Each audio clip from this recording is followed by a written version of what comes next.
America, we are so fucking back, baby. Welcome to another episode of America Unfiltered. We got a great show for you guys.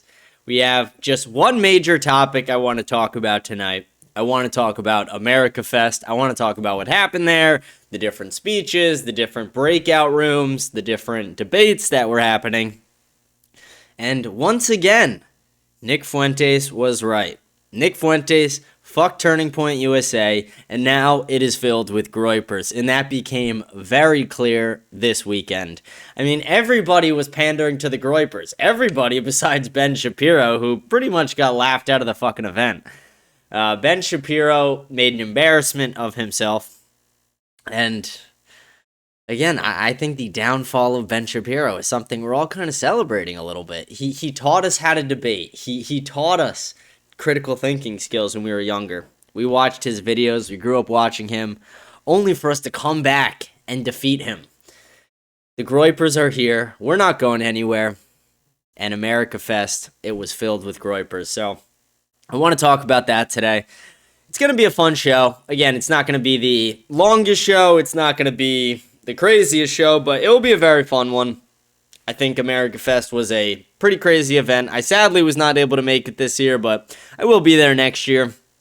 But sadly, I was sick. There was too many complications with it being this close to the holidays, but I'll make it work for next year. Don't worry, guys. But we do have a lot of footage to go over, a lot of videos that were uploaded on the X platform and on YouTube of Turning Point USA's America Fest. We're going to show videos from Ben Shapiro, Tucker Carlson, Bannon, Vivek Ramaswamy, who, again, he made an embarrassment of himself as well. He was like, there's no such thing as a heritage American. Anybody can become an American just by moving here. Fuck you. You're wrong. Who are you? Who are you? And I kind of used to like Vivek as well. And then as I learned more and more, and as my views evolved, it just faded away pretty fast. I mean, Vivek is he's embarrassing, and it's very clear he hates the identity politics, and that's something we talk about a lot here. Identity politics are important. I mean, it's who we are. I am a white Christian man, and I am unapologetic about it. I think Vivek Ramaswamy wants everybody to just be super accepting of all cultures in America, and he doesn't think America actually has a culture. He thinks the multiculturalism that has been happening is the culture of America. No, it's not. You're fucking wrong. And we're going to talk about that today. I also want to end the show going over a debate that I watched from America Fest. There was a lot of different debates and breakout rooms and things like that, and I haven't seen all of them, so I don't want to say that this was definitely the best, because, again, there could have been one I didn't see that was better or equal to. But the debate between Kai and Michael Knowles was very great. It was the barroom debate, and we are going to watch the full debate at the end of the show today. I'm filming this earlier in the day, so we won't be doing comments today. We will be doing all the comments from yesterday's show and today's show on Friday, when we're back on Friday after the holidays, after Christmas Eve and Christmas. I hope everyone is able to have a beautiful holiday season with their family, beautiful Christmas with their family. Christmas it's a very fun time of the year. It's nice to be with family. It's nice to celebrate. It's fun, I love Christmas. Hope you guys do too. I'm a little tired right now as well. Like I said, I'm filming this pretty early in the day, and I'm about to go get on a flight. But with that, we are going to get right into the show. I want to remind you guys to smash the follow button, leave a comment, let me know what you think about the show. All the comments I'll read at the end of Friday's show. Rate the show 5 stars on Spotify. Scan the code up in the corner. Join our Telegram channel. Stay updated on all things America Unfiltered and America First. But with that, let's get right into the show. Let's stop wasting time. Let's get over to our big screen. We're going to go video by video. We got a few different ones to show you. I want to start with Ben Shapiro, and then we'll go over to Tucker Carlson's response to Ben Shapiro. Then we'll go into Bannon, and then we'll go into Vivek. We'll do 1 or 2 Erica videos and then a JD Vance video before we get into the debate at the very end, just to lay out what the show is going to look like. But it's very clear the groypers won. The groypers have won. They've taken over. And this was a very fun clip to watch. And Jack Posobiec even gave his take on this clip right here. You cited during your speech truth as the most important tenet of American conservatism. Why, therefore, did you call irrelevant the Israeli attack in 1967 on the USS Liberty, which left dozens of American servicemen dead and hundreds wounded? You guys hear that fucking applause? That might have been the loudest applause all weekend. That was the loudest applause all weekend from almost any video I saw. The griping of America's here, baby. So what I actually said is that if we're looking at modern Israeli-American relations, looking at an attack that happened mistakenly by multiple Navy reports, multiple Israeli reports, and all available evidence, and using that attack in order to undermine today's relations between Israel and America, that's irrelevant. As irrelevant as it would be to cite a piece of evidence from World War II or from 1776 to define America's relations with, for example, Great Britain or Germany today. So he thinks it's irrelevant to cite something from the 60s, but he constantly talks about the Holly. Come on, Ben, you're contradicting yourself. This does not mean that the attack wasn't horrible for the Americans involved, that it wasn't bloody and terrible. You can't ask these questions. A little callback to Candace's freaky clip. The Israeli government paid reparations to the people who were killed. If you look at the actual military record of what happened on the USS Liberty, it was clearly a mistaken and tragic attack. The people who frequently cite the They're flying an American flag, they had American hull numbers, and it was a radio broadcast ship where they were broadcasting over air saying, "This is an American ship. Stop attacking us." But no, it was a mistake, and then he justifies it by saying the flag fell. It's like, okay, but what about the hull numbers of them broadcasting? And the flag fell because they attacked the ship, and the flag was knocked down. The USS Liberty, however, are not talking about the specifics of the USS Liberty. I suspect that the vast majority of people who bring this up are doing so in order to suggest that Israel deliberately attacked an American ship because Israel deliberately wants to harm America. It is connected generally with a larger... It's not because they generally want to harm America. It's because they wanted to pull a false flag and get us involved in a war. And it worked. Point. I wonder if that's your point.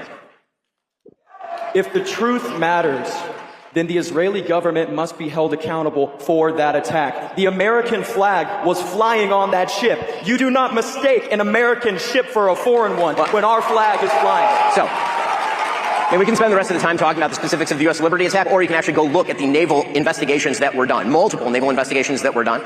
The reality is that people were flying Mirage planes for the Israeli military at the time. The USS Liberty was sailing in an area where it had essentially gone off-grid. The Israeli military mistook it for an Egyptian ship. They thought it was shelling Al Arish, which happened not to be true. In the initial attack, the American flag was knocked down, and then the attack went on for about... In the initial attack. So the American flag was there. They still attacked it. The flag was knocked down, and then they continued to attack it.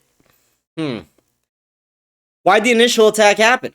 90 minutes, and then as soon, you can hear this by the way, on the tapes of the Israeli pilots talking to each other, as soon as they realize that it's an American ship, they call off the attack, they speed a ship to try and help the USS Liberty. Yeah, that was planned, Ben. That was planned. There have been multiple unfortunate friendly fire incidents between Allied forces, including, for example, in the Gulf War, where U.S. forces were responsible for killing about 9 British troops during the Gulf War. It's an unfortunate reality of war, but you're not answering my question, which is, what is your broader agenda in asking the question? Because I suspect that your question is not limited to your specific ire over an incident that happened in 1967.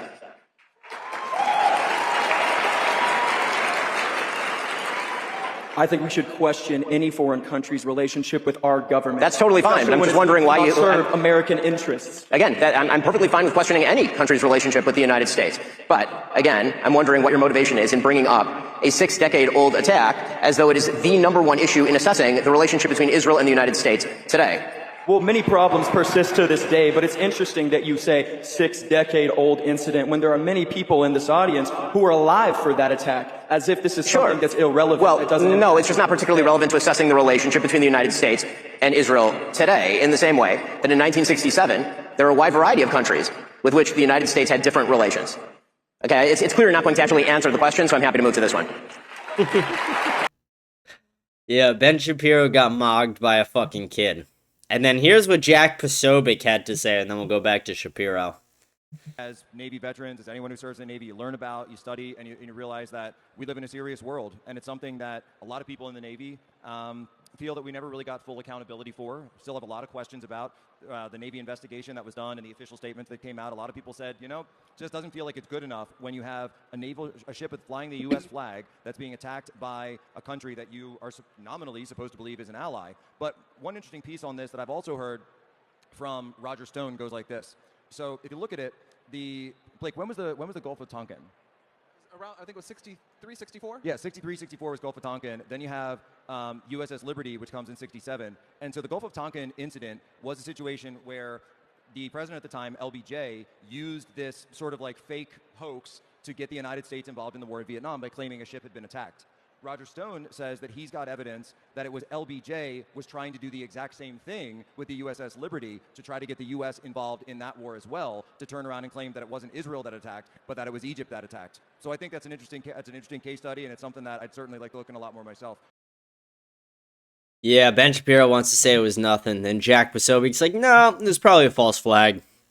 And then here's Ben Shapiro seething a little bit more. So, for example, if you host a Hitler apologist, Nazi-loving, anti-American piece of refuse like Nick Fuentes,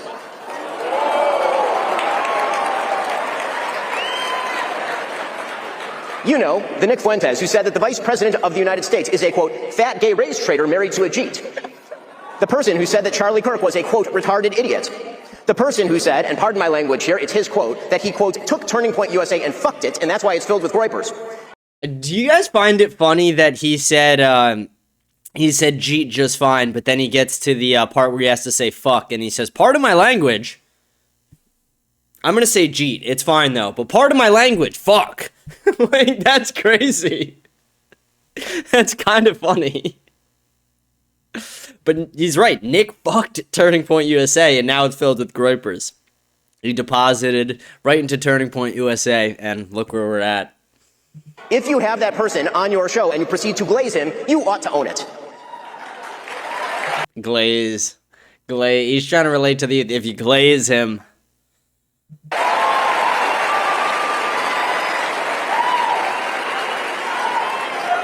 There is a reason that Charlie Kirk despised Nick Fuentes, and indeed even chided Dinesh D'Souza for debating him.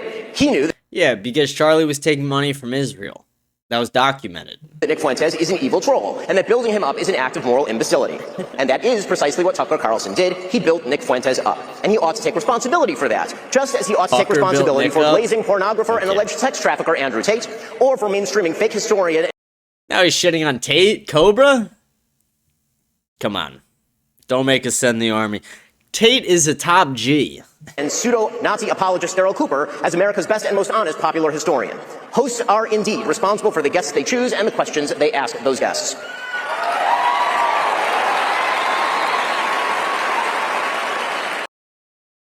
Yeah, Ben Shapiro was seething. And then Tucker immediately just comes out and he's like, fuck you, Ben Shapiro. Thank you very much. Oh, yeah.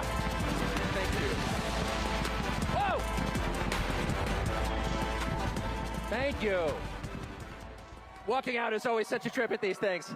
I just got here, and I feel like I missed the first part of the program. I hope I didn't miss anything meaningful. But I just want to say, I don't think I did. No, I'm just kidding. I watched it. I laughed. That kind of bitter, sardonic laugh that emerges from you when, like, Upside Down World arrives. When your dog starts doing your taxes, and you're like, wait, it's not supposed to work this way. To hear calls for, like, deplatforming and denouncing people at a Charlie Kirk event, I'm like, what? This is hilarious. Yeah, this is hilarious. Actually, one of the clips, I was listening to myself, thinking as I often do when I hear myself speak, which is never, because I never watch myself, but at these events, they always play, like, the role of you. And I'm like, that guy is pompous. Woo! Sorry about that.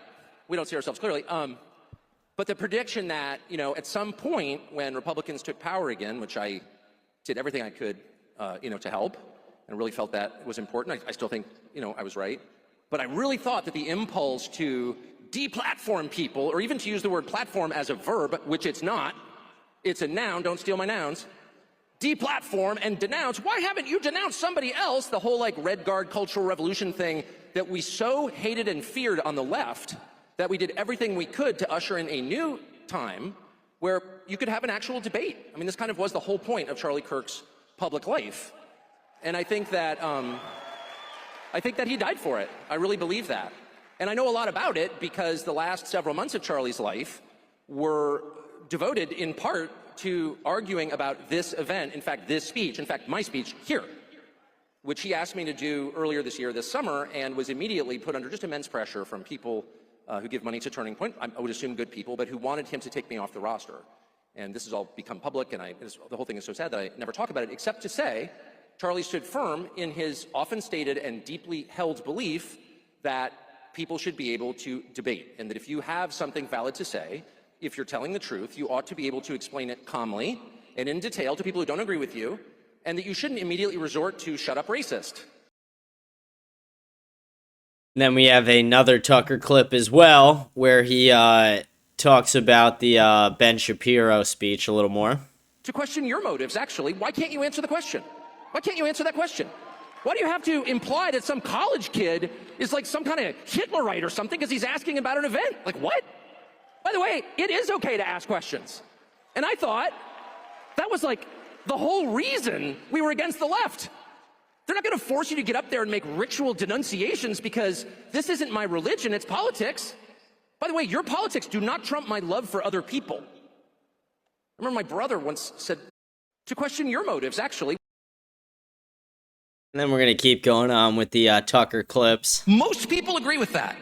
Most Americans have more in common with each other than they disagree on. And almost everybody agrees on that. And almost everybody is willing to tolerate a good faith argument about how to get there. Except a few. And they're the ones running around calling everyone an anti-Semite. But everyone else is like, yeah, of course, that should be the debate. And they'll vote for you. They want that because they know they haven't had that. That's the fact. And what you're watching now, attacking millions of Americans because they're Muslims, it's disgusting. And I'm a Christian. I'm not a Muslim. I know there's a lot of effort to claim I'm a secret jihadi. I'm not. You should not attack people on those grounds. And you're seeing it from Republicans. What the hell are you doing? What you're doing is trying to divide the country. And I've lived through 50 years of this crap. All these fake race wars that they're always promoting. Oh, go hate each other while we loot the treasury. That's exactly what's going on. And most people are totally sick of that. So yes, there is a possibility for a huge coalition of decent people once they free their minds from the traps set for them by others and realize, wait a second, we all want to make this country better. And the 15% or 30% who don't, okay. You know, good luck in Maryland or wherever you wind up. But the rest of us would like to fix it.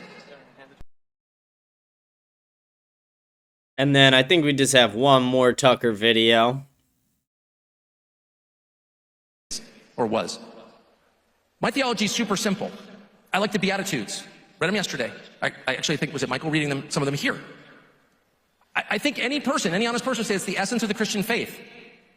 And killing tens of thousands of children and then making excuses for it on behalf of a foreign government is not in there. It's antithetical to that. Sorry. It doesn't make me a hater, it makes me the opponent of hate.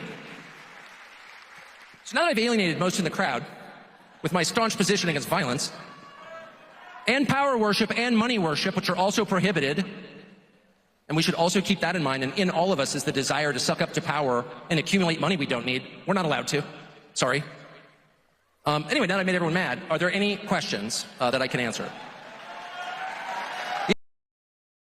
See, I'm not all in on Tucker. I don't like the way he's kind of turned on Nick slightly, but I do like that he called out the genocide. I do like that he called out usury. I like that he called out Ben Shapiro.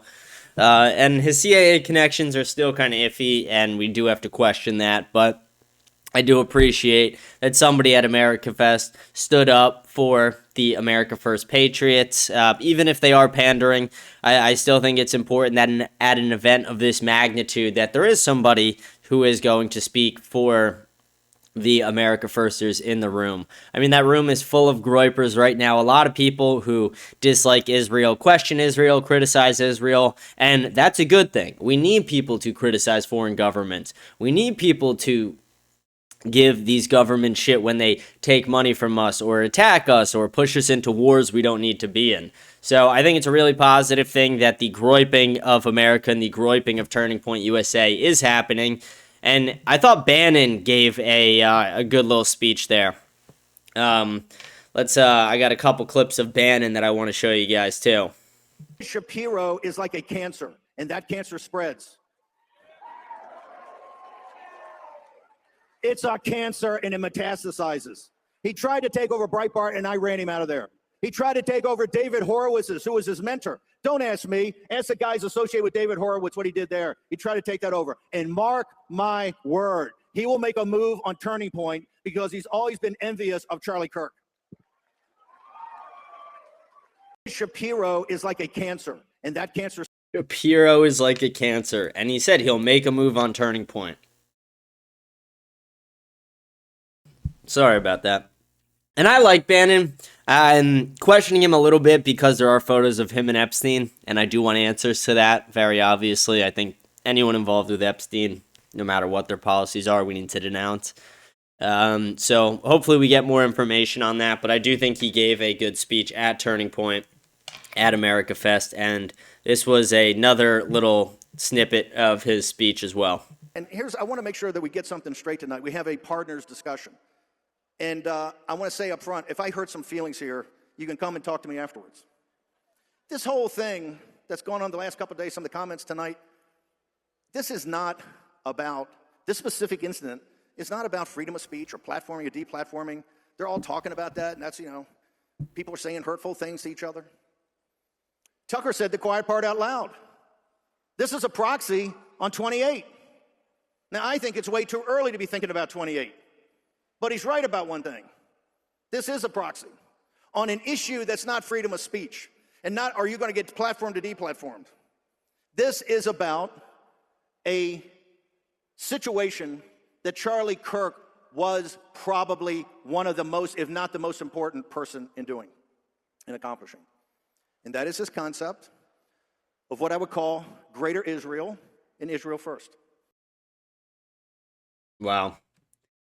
People calling out Greater Israel Project and Israel First. I mean, that's huge as well to happen at an event of this magnitude. And there were even like little arguments between just, your traditional GOP conservatives and your Groypers, or may I say the traditional conservative women and the Groypettes. But here's a little debate between a Groypet and some seething bitch. You're a proud Groyper. That's the issue. I'm a proud supporter of Nicholas. We're gonna fix that audio. Sorry, that was probably fucking crazy loud. Here we go. Let's restart that. You're a proud Groyper. That's the issue. I'm a proud supporter of Nicholas J. Fuentes. Amazing. A little boy. No, he's not a little boy. So do you also think Hitler was cool?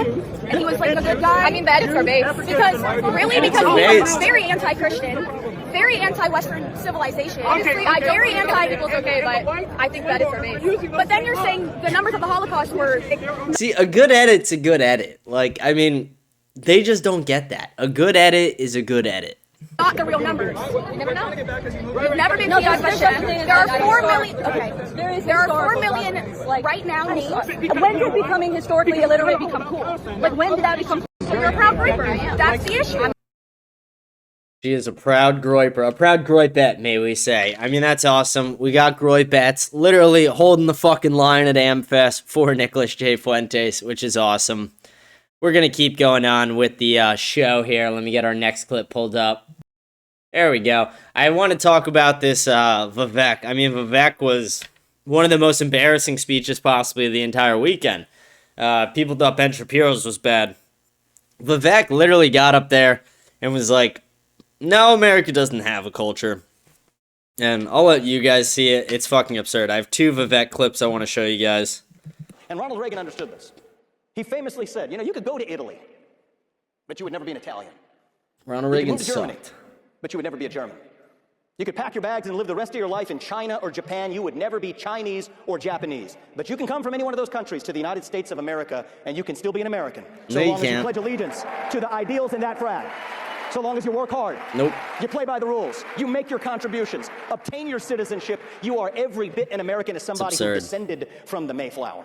It is called the American dream for a reason. There is no Canadian dream.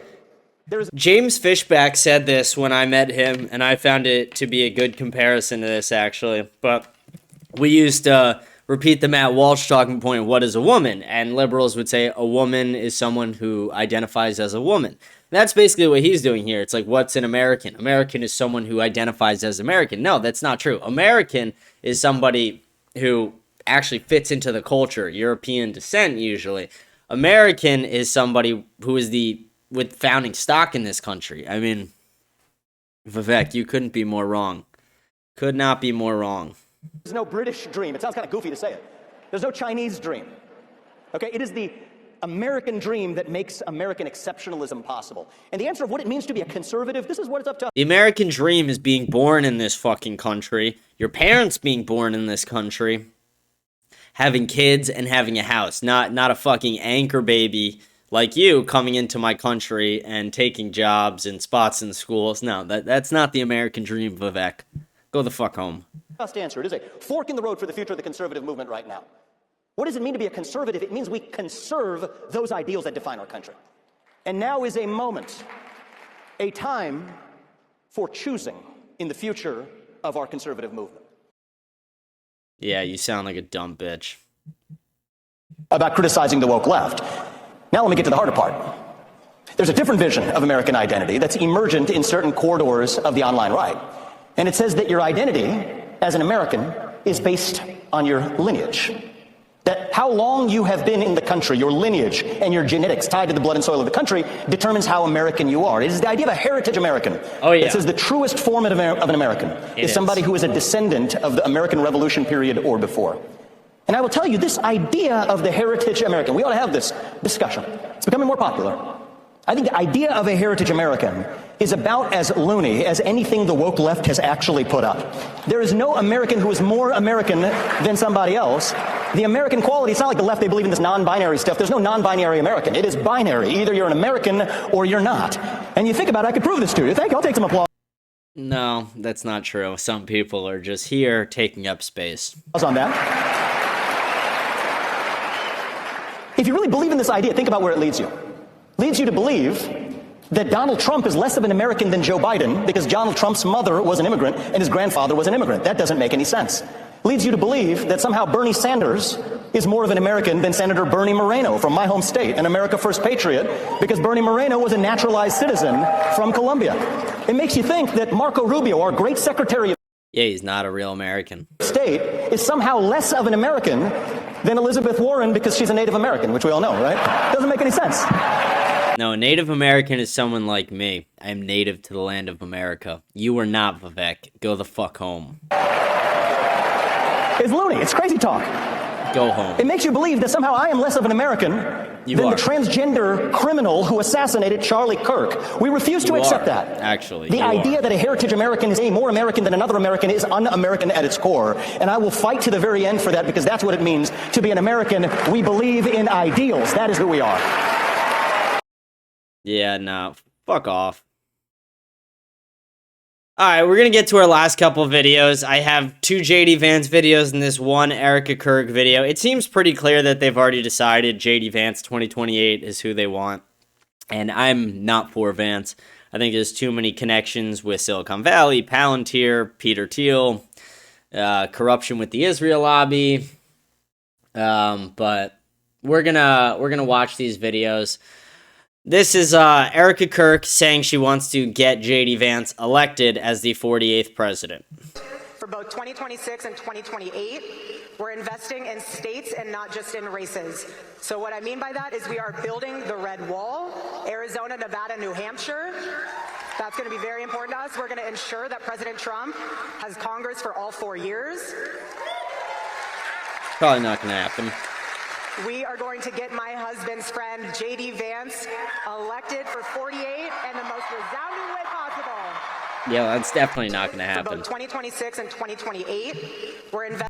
J.D. Vance is going to lose, and it's going to be very fucking embarrassing for Turning Point when they spend $100-some million to get this guy elected and he loses still. But here's J.D. Vance trying to avoid the Groyper curse. He's trying to do everything he can to avoid denouncing the Groypers completely. And some people saw the clip where he was like, where he told Nick to eat shit. But if you actually listen to the full clip, he's like, anybody who talks about my wife, whether it's this lady or Nick Fuentes, they could eat shit. That's not denouncing. That's just saying fuck off when it comes to talking about my wife, which is honestly a more respectable statement.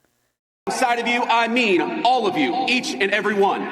President Trump did not build the greatest coalition in politics by running his supporters through endless, self-defeating purity tests. He says, make America great again because every American is invited.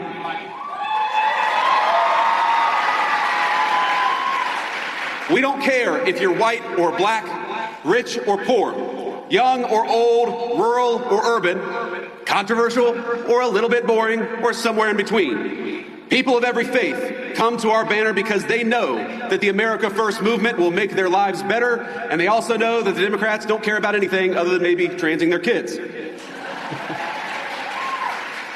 So if you love America, if you want all of us to be richer, stronger, safer, and prouder, you have a home on this team.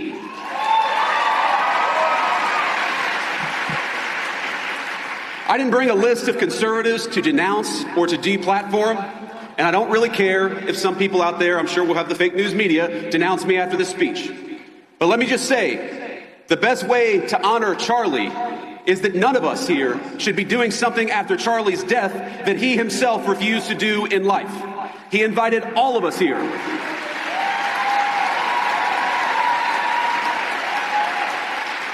Charlie invited all of us here for a reason, because he believed that each of us, all of us, had something worth saying, and he trusted all of you to make your own judgment. And we have far more.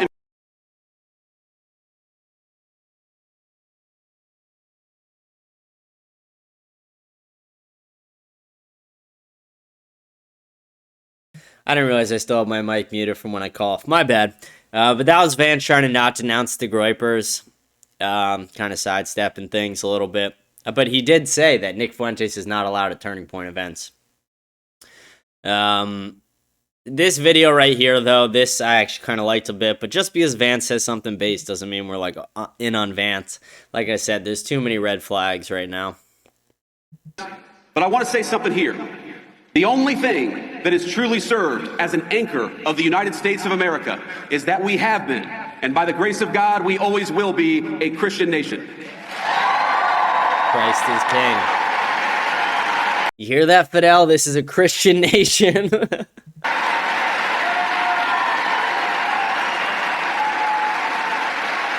Shapiro is crying in his car.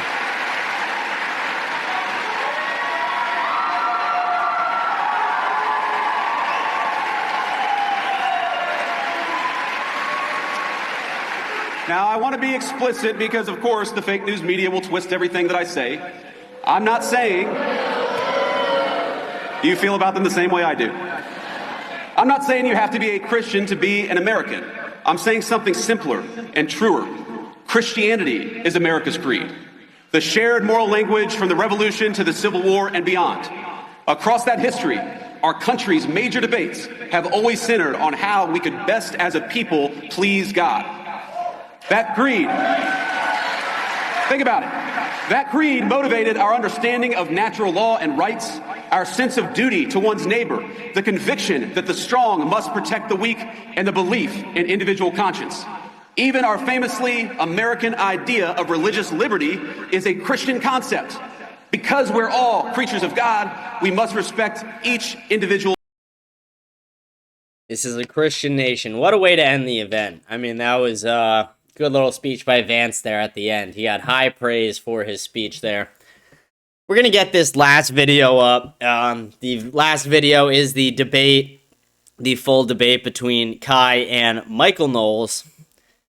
And I thought it was a really good debate. And again, Kai beat the shit out of him in this debate. Kai is over at Rift TV. Kai is one of the smartest people on social media and on the alt-right side of things, in the America First side. I think one of the only places me and Kai really disagree is he's a Mormon and I'm a Catholic. I'm not going to get into my feelings about Mormons and all that, but I think Kai is incredibly smart, one of the smartest people in the movement, one of the smartest people, like I said, on social media. And I think he dominated this conversation versus Michael Knowles. And a hell of a crossover to have with Michael Knowles and with Kai. So we're going to go right into that. Let me get it pulled up here. There we go. Okay, let's get right into the video. I thought this was one of the best debates I saw from the entire event. I watched a few different ones, and I thought this was one of the most interesting by far. They talk about the civil war that is happening on the right and Israel-United States relations a lot. So let's get right into the video. You think Trump is a schmuck. He was born in Texas. Why was it that he flew over to Israel and was told that he was at home? Can the United States act morally and justly in the world while defending Israel? No, if your tactics were, to be blunt, a little less douchey at times. I mean, I completely disagree. No, do not pinch me, bro. We have the host of the Steve Deace Show. That would be my friend, Steve Deace. When you look at the facts on the ground and they don't support the narrative. When we are we're literally signing the greatest. Also to my left, you know him from Jubilee, and that would be Kai Schwemmer. An existing law which had banned premarital sex. Where of days? Other state. Welcome, everyone, to a very special edition of Bar Fight. We are here at AmFest, filled with many of the most energetic, patriotic, good-looking conservatives in the entire country. This is the show where I, Michael Knowles, go head-to-head with two esteemed combatants on topics chosen by you. Until this episode, because usually I would be debating two liberals on all of these topics, but with AmFest on, there is not a single liberal within... Why does this shit happen? Why does it fucking freeze? All right, give me one moment. Let's get this shit fixed. What the fuck? Like, this shit's so fucking annoying. It does this all the time. It really does this shit way too fucking often. All right. And we'll skip right back to where we were. Does not incentivize risk taking. It's like the debate didn't really start yet.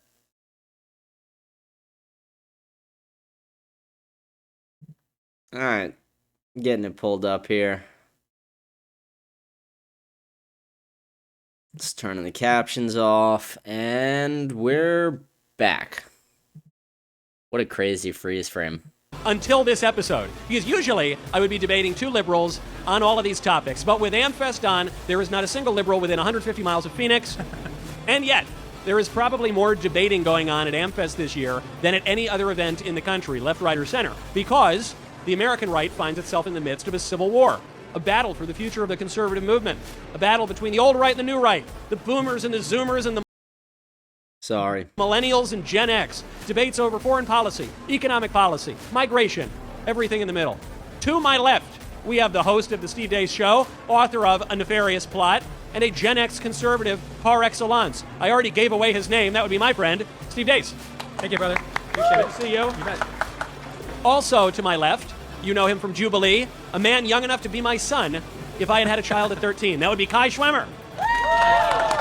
W. Kai. Here is how it works. We will be debating three of the most controversial topics tearing up the right now. Israel, immigration, and economics. The bell rings, we duke it out for that round, then our friends in the crowd can come up to the microphones to pick a fight with any of us. But do not wait, because there is a time limit for each round. Gentlemen, are you ready? Ready. Let's get started.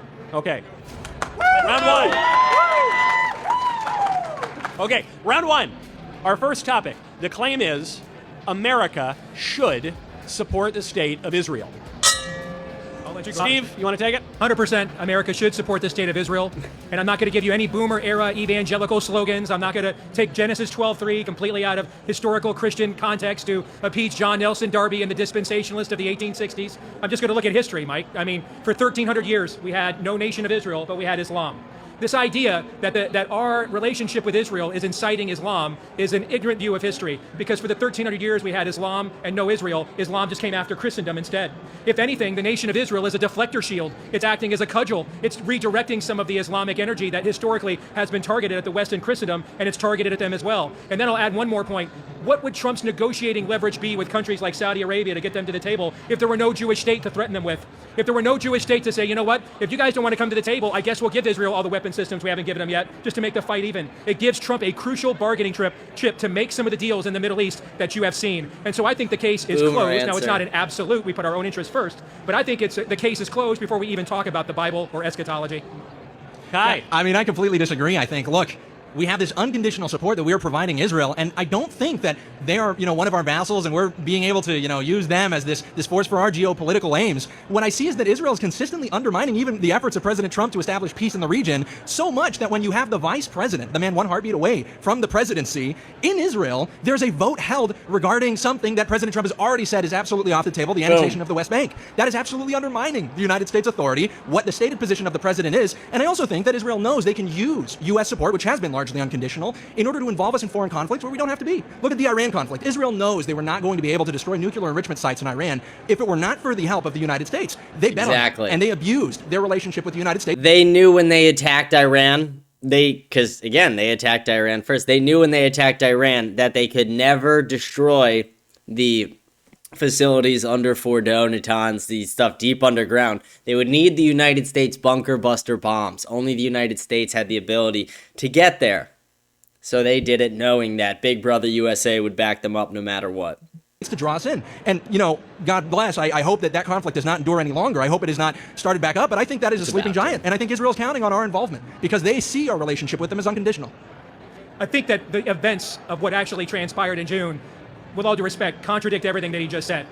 We actually saw Arab states fly drones to shoot down Iranian missiles aimed at Israel in the aftermath of that event. I can understand why there were concerns going in. I mean, I discussed with Charlie privately his concern of this war spilling over into a multi-regional conflict. But now we have proof of concept. You know, you mentioned the vice president. He said something interesting. He says a lot of things interesting. But one thing that kind of percolated to me, especially since Tucker Carlson's one of his best friends, is when he said, you know, there were a lot of people who claimed prior to what the president did to Iran that it was going to have a spillover in the region, and none of that happened. And you would think maybe those people would go back and reevaluate how they were wrong. And instead, they just continue with their own narrative. Instead, what we saw, for that to be true, means that you think Trump, to borrow a Jewish term, is a schmuck.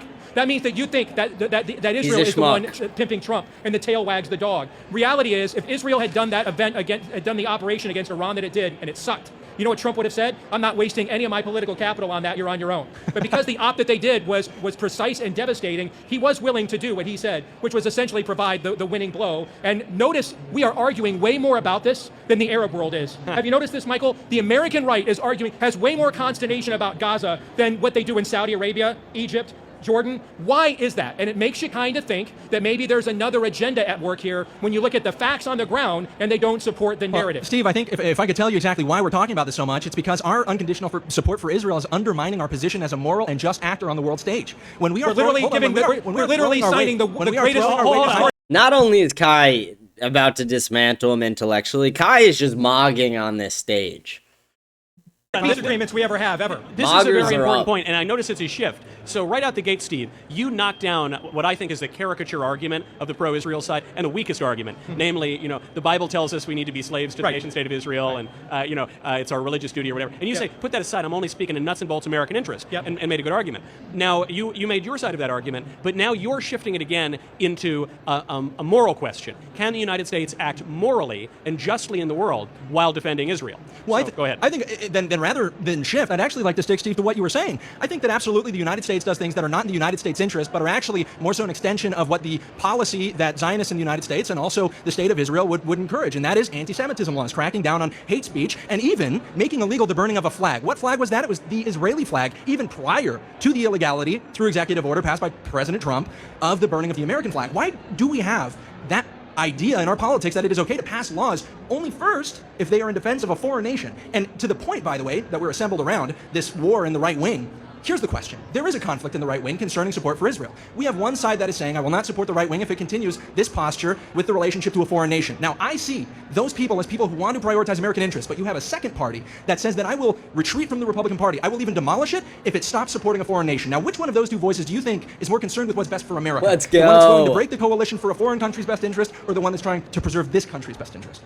I've never advocated for any form of anti-Semitism laws. In fact, when this was proposed on a federal level, early last year, in response to what the left was doing on college campuses, the way I read the bill, you could actually say the New Testament is anti-Semitic. And I remember the Anti-Defamation League tried to stop Mel Gibson's The Passion from being released because it was a faithful adaptation of the gospel according to the Gospel of Matthew. What I'm advocating is for American interests. And again, I think when guys like you have this position, just be honest. You think Trump is a schmuck. See, guys don't want to say that because the minute you criticize Trump, all the ratios go down, all the engagements go down. But Trump is the one doing this stuff. You're saying that Trump is essentially getting pimped out by Israel, and so you're bypassing Trump to blame Israel. But really, Trump is the commander-in-chief in the White House, so he's the one making the policies that you claim to disagree with, unless you think that he's the John and they're the pimp.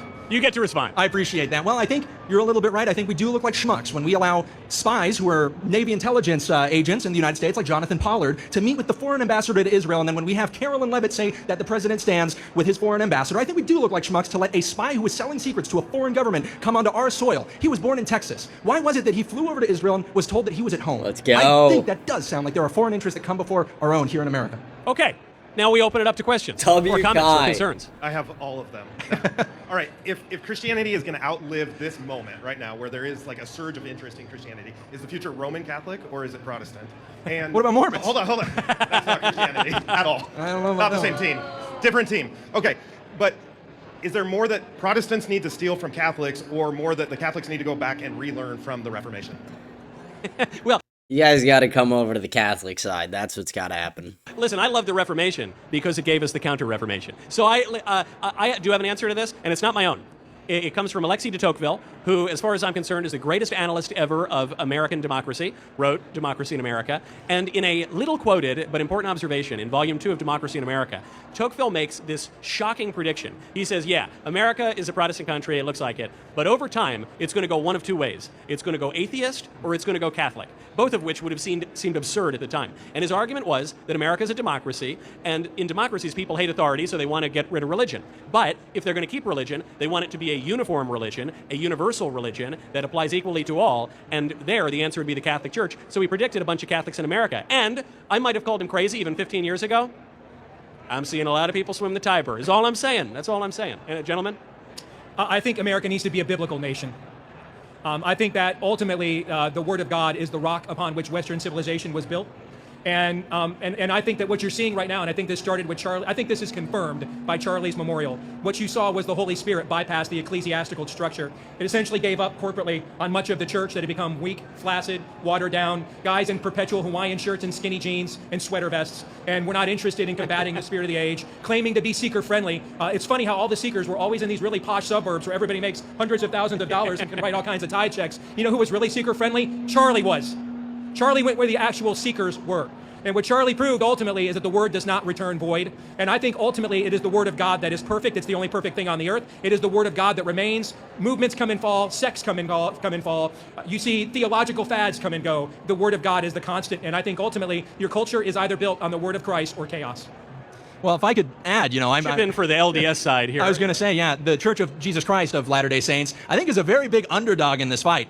If you want to talk about on that, we agree. If you want to talk about religions in America, there's no more American religion than the Church of Jesus Christ of Latter-day Saints. But that being said, we have record growth in membership in the last year around the world. We absolutely have the important aspects of apostolic succession hierarchy in the church, but we also have the availability of the Protestants in the country. So I think the Church of Jesus Christ of Latter-day Saints, with its bold claim that God still speaks to us, that revelation is still being received for the church through a prophet, through 12 apostles, the same structure that existed in the primitive church, I think that's something that may actually save this country from its demise a little bit down the road. And we're also the number one most church-going state or province, however you want to call it, in the entire Western world, Utah. So I think that speaks for itself if we're talking about fruit.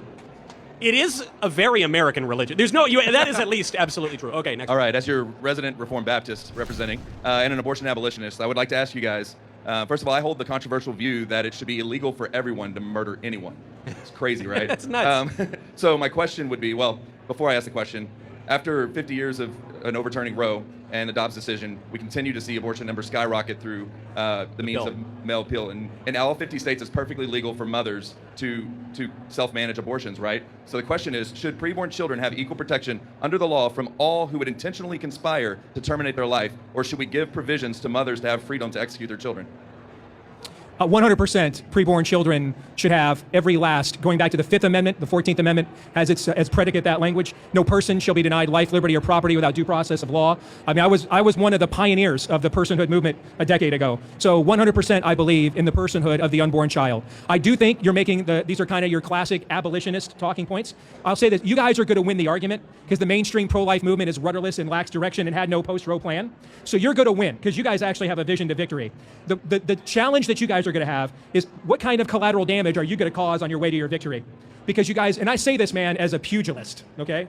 But you guys take some of the most counterintuitive confrontational tactics I've ever seen, right? And you end up, and I've said this to some of your national leaders, you push away people who would be with you because you give them, you make them think that everything they did for the last 40 years was a sin against Christ. So I appreciate that. Can we address 100%? I don't know those guys, so on the point, it sounds like we're wearing you down. You're coming around to our position. Listen, I had your position before you did. What I'm saying is you would have won probably by now if your tactics were, to be blunt, a little less douchey at times, to be blunt. And because you're right, your argument is correct. The stuff, kind of the color revolution tactics of standing outside people's offices and screaming and yelling at them and all that stuff I see, I can just tell you because I get emails from the very legislators that you're trying to reach. And you give them an excuse to be cowards with that kind of behavior, where if you confronted them on an intellectual basis, their complete arguments would collapse because they lack any moral clarity at all. I agree with the feedback and garner your support.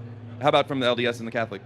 Well, I actually agree very much so with what Steve said. It's always this issue, right, of what is the most politically pragmatic versus which is the most morally correct. And yes, the abolitionist argument is the one that is going to be obviously the most consistent. And I had that question myself. Why did I at one point believe in exceptions for abortion in cases of rape or incest? It makes no sense at all. I will say, however, sometimes we make consistency a false god, the same way that often we make pragmatism a false god. I think it is important to understand our situation and how that situation differs across countries, but I think that personally, every single individual should take the abolitionist position. It is correct. It does more affirm the value of each individual human life. So be nicer. Okay. What else? Yes. No. The Mormon will always say nicer. No. Do not Pence me, bro. No. I didn't say anything about being nice. There's a wide chasm between being douchey and being nice. Agreed. What I'm saying is be wiser. I could care less about Agreed. nice, but be wiser. Yes. Okay. I believe myself and my team, we've been very nice and not douchey. So thank you. No, you've been wise. Thank you, sir. Don't be nice. Be wise. Yes, sir. Okay. I would say my politics comes down to Aristotle, basically. And Aristotle says the paramount political virtue is prudence. Not pragmatism, not utilitarianism, but prudence. And so, of course, I want all abortion to end. There's no moral excuse to kill an innocent baby under any circumstances. However, I'm not really an all or nothing kind of person. I am willing to take an incremental change. I think it's a fallen world. I don't think we're going to see perfection this side of heaven. It does seem like the culture is moving a little bit more in our direction for a variety of reasons. But I would not make the arguments primarily from ideology, even primarily using the language of rights. I would use more the language of natural law. I would use the language of Scripture. I would say it's obviously wrong. We can know through reason and revelation it's wrong to murder innocent people, especially to murder innocent babies. Thomas Aquinas would be proud. Thomas, I defer to Thomas You are Aquinas. Catholic. You really are. I basically ask him what I should have for breakfast in the morning at St. Thomas. And so anyway, because of that, I would follow our Lord's injunction to be wise as a serpent and innocent as a dove. And if there is a clear path to victory for more abolitionist arguments, I'm all for it. That's why libertarians are not convincing. They're perfectly consistent, but they don't make themselves attractive. So for context on my question, I am a practicing member of the Church of Jesus Christ of Latter-day Saints and have a son that is converting to Catholicism. So I really... You got to get one Protestant, and then you've got the whole bit, yeah. Maybe the other side. And I appreciate all of the insight and knowledge and everything that you have shared in teaching me about Catholicism. Thank you. My two sons are part of this generation I'm grateful that I have raised that are extremely conservative. And where I'm struggling right now is trying to help, and we want to enlarge the tent and bring the coalition together, and yet there's so many voices out there that are so combative and so, I feel like, hateful and hard, that I'm struggling with trying to help them discern which voices in the movement that we should be listening to, and especially as we were talking about Israel and some of these other topics that are so controversial in the movement. If you have spiritual and political and basically because you work in the field, insight on how to help them discern. I have a little spiritual insight on this. I mean, I think it's great news about your son. I'm just happy that he's happy and finding God. So, at these moments when people are having intense spiritual or numinous experience, I've just seen anecdotally and experienced, the devil really doesn't like that. And the devil kind of, he tries to find ways to go in and poke you and tilt you a little off course and kind of mess with you. And so one of the occupational hazards of political media and politics generally is detraction and calumny. And something that's very attractive in a social media age is a railing and reviling spirit, which St. Paul warns us against. Mm-hmm. And so these are the temptations that we really have to back away from. And I get it. I enjoy being entertained in political media. Gossip and railing and detraction, they can be like really, really funny, and I'd be lying if I said I didn't watch it every so often on my timeline. But it's not good. It's not good for your soul. It's not good for the political community. And it's important to recognize a distinction. One can enjoy a little bit of entertainment and maybe glean something from it, while also recognizing that the incentives of the entertainers, of the broadcasters, are different from the incentives of the political community. And some of them are cynics. Some of them are the kind of people who say, don't even engage civically at all. It's all doom and gloom. Those people have a real profit incentive to make people despair. Citizens have no incentive for despair. And so I would say, be quiet, instruct your family to be quiet, to pray, to listen to the voice of God, to avail oneself of the sacraments, and to be able to find the good in everything and to distinguish where priorities really lie. Can I add to that really quick? Please, yeah. Christianity is not the endless asking of questions. It is the ceaseless seeking of answers. If I would consume content that points you to truth, and not modern day Gnosticism. You know the first being who ever said, I'm just asking questions? Satan, okay? So if I'm all for asking questions. As far as I know, I'm the only human being on the earth that has written 2 best-selling books debunking the scamdemic. But what I didn't do is just ask questions, I gave answers. I wrote books that had more footnotes than pages. What are the answers? It's not about what questions we ask, it's about where we go for the truth and what the truth is, all right? So it's not about the endless asking of questions. That creates division, okay? That creates a lot of the things we've seen the last few months. It's about where do we go for the truth? Where do we go for the answers? It's not about the endless asking of questions, but the ceaseless seeking of answers. One last thing. We're in the Advent season. The Lord wanted to be known so much. Truth wanted to be known so much, it left paradise and put itself in the most vulnerable form, an unborn child, right? That's how much the Lord of the universe grew up, had to have a diaper changed, had to be birthed, had to be taught how to speak, how to read, had to be taught a trade. Think about that. He sweat with his disciples, ate with them, hungered with them, thirsted with them. The truth wants to be known. Consume content that points you to truth, because that's godly. The stuff that does not comes from another place. Yeah, well, hey, thank you for being here. It's nice to have this underrepresented group here, which I think is actually a very large part of the conservative movement. I work at the Blaze. It's a very large part of the conservative movement. That's true. We're at the top. We're collected at the top. No, but I know that your son certainly has heard that we believe in being honest, true, chaste, benevolent, virtuous, and in doing good to all man. So I believe, this is from one of the 13 articles of faith that the Church of Jesus Christ of Latter-day Saints has. I came to experience that question very importantly in my own life, because I was very much actually brought to take my faith more seriously by some of the louder voices, which were even at times a little bit more riotous or maybe even a little bit meaner. It motivated me to take my faith more seriously because it was something that I was participating in more so culturally than spiritually and with my whole soul. That being said, I think you have to realize, and everybody must make the decision to either let their politics be inspired by their faith, or let their faith, or let their politics, go the other way around and start dictating, the way they ought to live their lives as Latter-day Saints or as other religious people. It is not, a virtue to be based necessarily. Obviously, there's some based things which are good and aligned with gospel values, but we're not going to score brownie points in heaven because we told leftists to kill themselves. And I would do these Omegle streams talking to strangers on the internet, and I quickly realized, it's a weird anecdote, but everybody, does that. They call them slurs, they call them whatever, and we're not going to get brownie points in heaven. Telling leftists to kill themselves might be the quote of the year. I mean, that's crazy. That's so funny. Very quickly realized that it is so much more rewarding and even so much more inspiring to try and extend kindness to people, especially your enemies, who Christ told us to pray for. So I would say to your sons, that's the ultimate question, right? Is which is coming first? Is your politics, coming before your faith? Are your politics coming before your faith? Or is your faith dictating your politics? It's not a virtue to be based. I like that line. That's a very thoughtful What are you line. based in? What are you based in? What are you based on? Okay, that's the end of round one. Back to Israel. Back to the subject that we just talked about. I also saw another video, and then we'll press play here, but another video of Kai over the weekend, which I thought was awesome and a hell of a quote as well, where he goes, "It's not enough to be based, you also have to be Christ-like," which is extremely similar to what they're saying there, but I thought it was awesome. And then again, another crazy freeze frame on Michael Knowles. A poll of the audience. Who won the debate over America's support of Israel? Was it Kai? Was it Steve? Who won? I can't tell. Mr. Davies? I think it was Kai. It was Kai. Okay, all right. I thought Steve made good points. Okay, all right. Go. You might want to check out zbiotics.com/barfight. No. I don't get paid for that. We're skipping your shitty ad. I don't get paid for that. Guys, don't buy it. For round two. Okay. Our next topic. A major point of debate between the old guard and the new guard. The boomers and the zoomers. Big government doesn't always suck. Subheader, the economy needs a political fix. I'll let you go first this time. Go ahead. Kai? Yeah, I mean, I completely agree. Just as a matter of principle, right? Big government obviously does not always suck. And to get to, the political prudence of it, if you believe big government sucks, you're not going to convince all the people who think that it doesn't and are willing to use the force of the state to impose their will on you. I will say that we've gotten to a point in this country where the pull yourself up by your bootstraps excuse simply does not work for my generation. There's a 1,000 square foot house where I live in Salt Lake City, Utah, that is worth $500,000. This is a huge problem. We're at a point in this country now as well where all of the people who have been told, well, you got to just get into one of these white collar jobs because you won't be replaced. They're going to be replaced by AI. There has to exist some kind of structure, and frankly, I believe there is some role of the state in creating that structure, which is going to protect the students who are now going to college. And one of the things that I actually support, and this will be much to the chagrin of many here, is a reformation of how we do welfare. Welfare, obviously, in this country is not working, but I think that you can apply market principles to get it to work better. And Milton Friedman proposed something that is similar, and this is the negative income tax.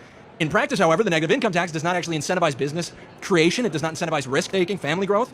A universal basic income, as much as it may be to the chagrin of many conservatives who are told that is socialism and you can never do anything that even approaches that word, it actually is going to allow mothers to stay in the home with their children, allow college students to devote more time to their studies, and is going to incentivize the production of businesses and spur, the growth of employment in certain sectors of the economy that are likely underrepresented right now. So I think that we have to absolutely depart from this idea that big government always sucks. It can absolutely be used as a tool for good, the same way that a gun can be used for good or evil.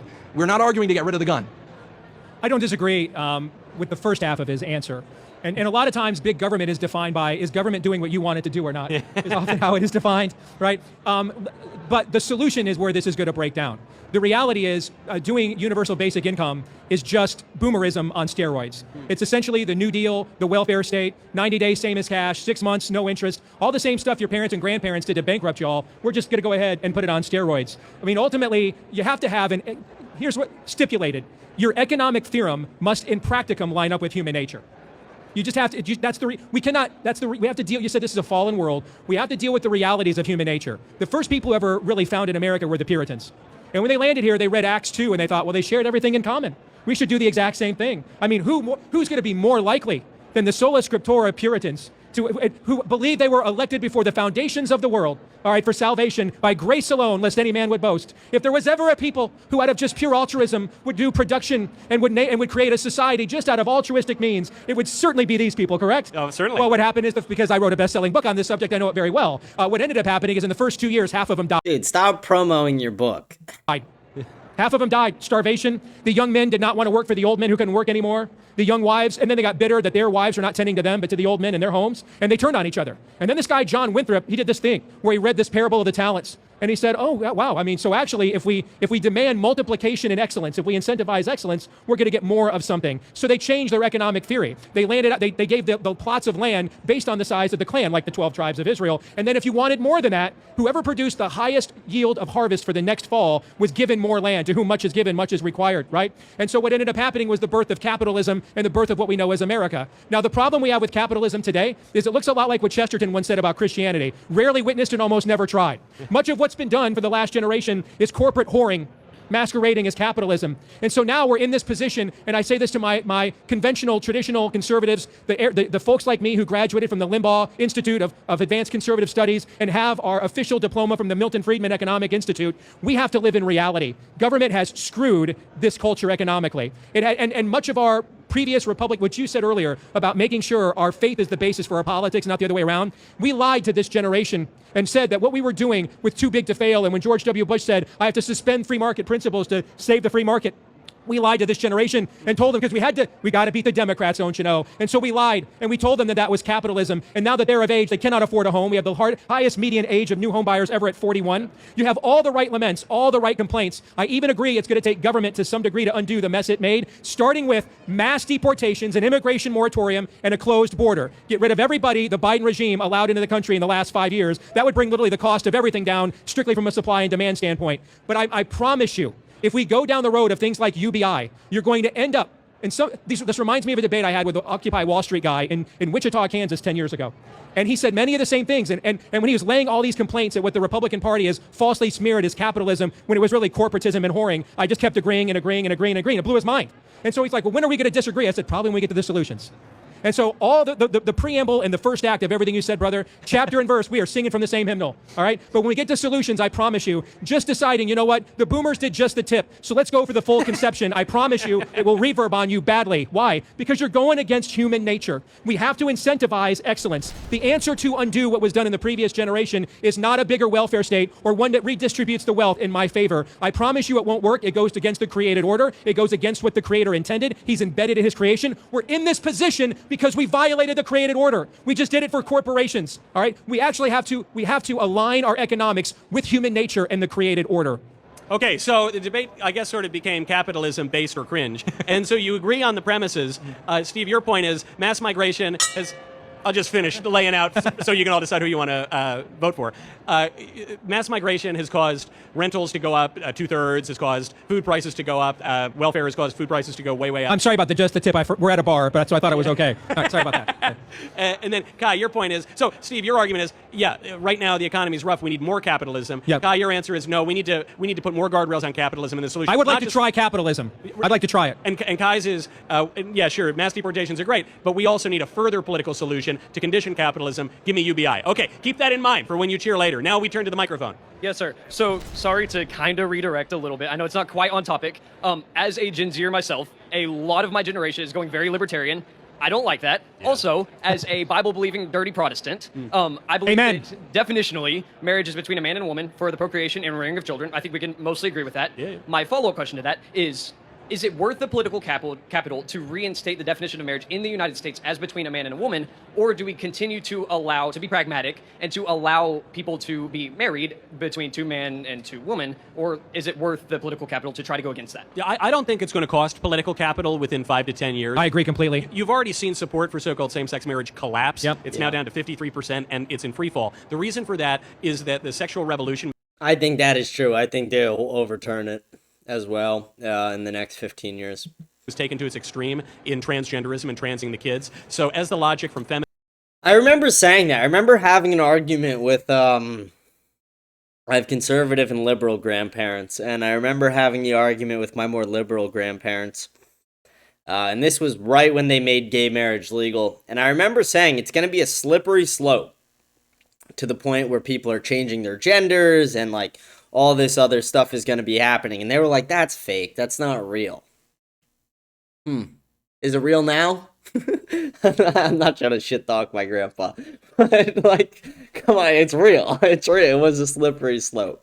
Through gay rights to gay marriage to trans, as it all went in that direction, we realized it was totally nuts. So too, those premises are being unrolled in the other direction. So I don't think it's going to cost a lot of capital. And furthermore, I think you will have to get back to a sane definition of marriage to protect children, to protect the fundamental building block of society, but also just because it's so core to human nature and our understanding of reality. I mean, you can't have matrimony without mater. There's no matrimony between two fellas. So it's just so preposterous. It's unstable. It can't continue. Yes, sir. 100% agree with that. It's funny, when I was heavily involved in all the marriage fights around the country back in the day, and they always would say on the other side, we don't want any slippery slope arguments. Slippery slope arguments are undefeated, folks. Undefeated. They never lose. All right. The only thing I disagree with Robert Bork about is we do not slouch to Gomorrah. We sprint as a species. We sprint. We can't wait to get there. All right. Every exit it says Gomorrah, and we're like pedal to the metal. All right. And so what you're seeing now is all of the excesses people like Michael and I argued about when you guys were growing up. And Warren, this is what you really mean. I remember bringing gay marriage advocates on my show and saying, well, what you're really arguing is there's no such thing as gender. And they lose their minds. Yeah. And what's funny is now, 10 years later, gender is just a social construct, right? And so now all of the excesses that they said we weren't going to see, how does my gay marriage impact your marriage? Well, other than literally the definition of everything and what we do with children, pretty much nothing other than everything, right? And so now we're at that place, and the reverb on this is a mofo. 38% of Republicans, only 38%. Support gay marriage now. Only 58% of the general public. And it's because there was a moment there where people like Andrew Sullivan, who's kind of the Ben Franklin of the Rainbow Jihad, and after he got his big win, he said, you know what, guys, we have to stop right here. If you continue on with this, there's going to be pushback, and they're going to repeal this. Andrew Sullivan got canceled for saying things like that. And so, like, we have a group here called Gays Against Groomers that are doing some great work in the marketplace against some of this insanity because they recognize our inability to police ourselves. There's no William F. Buckley on the gay marriage side saying, well, how much of the John Birch Society should we inherit, right? They're not. They can't do it. Why? Because the movement in and of itself is a lack of restraint and a decoupling from the created order. And so they cannot just pause. They can't just moderate. It's pedal to the metal to Gomorrah, and I agree with Michael. The stigma on this is on even our own side is almost at zero now, and I think we are way closer. I don't think it'll take 50 years to repeal Dobbs at all, like it did Roe. 15, I don't. Yeah. Just one quick correction, Steve. There was a gay William F. Buckley, and his name was Gore Vidal, but there's none today. That's true. Kai? Yeah, I mean, I agree with the two gentlemen here. I think it was the libertarianism, and it was, frankly, the fact that we didn't realize just how serious the opposite side was that led us to where we are now. And the problem is that with a lot of these rulings from the Supreme Court, it is a lot tougher to put the cat back into the box or whatever the saying is, the cat in the hat. It's really hard to put the green eggs in the hand. It's really somewhere. I don't know. But I do think that is a fight that you absolutely have to take. Like, this definition of marriage is absolutely crucial, and it does have these cultural ramifications, and the perceptions that people have based off of legality, they absolutely exist. I mean, this is a total lie that we've been told that, well, really, we're just kind of changing the legal code. It's not going to change, in reality, how people are interacting with each other or the families they're forming or how their children turn out. All of that's a lie. So I think we should fight tooth and nail, and unfortunately, it's that really bad Supreme Court precedent that always underassumes what the future is going to turn into, which is always, yes, Sodom and Gomorrah. And I think The problem is that now you have this inability and frankly a lack of willingness from even conservative Supreme Court justices to even review cases like that. I would be surprised if we get a positive result on birthright citizenship, despite the fact that the framers of the 14th Amendment very clearly did not have in mind that the child of 2 illegal immigrants would become an American citizen as American as somebody who came off the Mayflower. So that is a huge problem of mine. Okay. Okay, so we're talking about repealing Obergefell. Definitely for that. Would you say, this is my question, would you say that our country would be better off if we had, like our grandparents had? My grandparents grew up in a time where there were laws against sodomy, there were laws against cross-dressing. Would our country be better off if we had laws against sodomy and laws against cross-dressing today in 2025? Should Christians and conservatives pursue laws against sodomy and cross-dressing? Well, I just want to jump in real quick because not a lot of people know this. It was only less than a decade ago that the state of Utah, the great state of Utah, unfortunately, and it made itself less great by doing so, repealed an existing law which had banned premarital sex. I am not aware of another state that had such a law. But people forget, by the way, that I believe I respect the Mormon who says, I will be more puritanical than you. I respect the hell out of that. Yes, actually. sir. Yes, sir. That's an ally. That's right. Now I'm signing up for that kind of great. unity right there. You bet. You know, the question doesn't even need to be all that hypothetical in as much as Lawrence v. Texas was, 20 years ago? That was the gateway drug that got right, us. That was there was the argument was made by the Supreme Court that there's a constitutional right to homosexual sodomy, which, if you go through the Federalist Papers, you won't find a lot of references to that. Thomas Jefferson thought sodomy in the military should be a capital offense. Right. And they were fighting the British, who are sort of famous for that. So anyway, the point By the way, is, during the Crusades, the Muslims, when they were away from their wives, they would bring their pederast boy toys with them to the war front so they could rape them and sodomize them for sexual release because they'd be at the war front for months, if not years. So, Christians have banned sodomy throughout the entirety of Christian history whenever they had a chance to rule in any society. And I'm wondering if conservatives, I think Christless conservatism has destroyed our country. I think we need Christ-filled conservatism, and that's what gets our country back. But if we do that, that means we've got to take some very unpopular decisions. I'll give a little bit more of a kind of nuanced take on sodomy laws, which are considered sort of extreme. But ask yourself, why were sodomy laws in principle on the books even as of 20 or so years ago? These sorts of laws were not typically prosecuted. They were not even enforced. They were shut down They were meant to be an insurance. They were an insurance against what is happening to us right now. This is the thing. That really what the laws were used for were to shut down places that were very, very dangerous. Right. Had those sorts of laws been enforced in the 1980s, a lot of lives would have been saved. Correct. But they weren't really going door to door, Iranian purity police. And so I don't think anybody wants that. Right. We passed marriage laws successfully in 31 states in the 90s and 2000s. How many people were in prison in any of those states for attempting to get gay marriage? Zero. Right. What Michael is saying, these were done as insurance policies. Pardon the pun, bulwarks. They were done as bulwarks against the very Sodom and Gomorrah and the depravity that we're seeing today. Yes. And so I think you have to understand what the point of these laws were. They were not necessarily for rounding up people for their sexual practices, Correct. but they were meant to be essentially traffic cones that said you can't go past here. And like that's Michael why they says, removed that cone so they could go past there. Right, and I think the importance of it is stigmatizing things that God hates.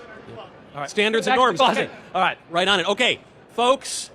I think you guys can see why I thought this was a very good debate to show. It's almost over here. Back to I don't even remember what the original topic was. Oh, yeah, big government. Capitalism, based or cringe. We need more true capitalism to fix the problem. No, we need more UBI and more government intervention. Who thinks that capitalism has never been tried, not once? He's trying to put his thumb on the scale. Who thinks that Steve won?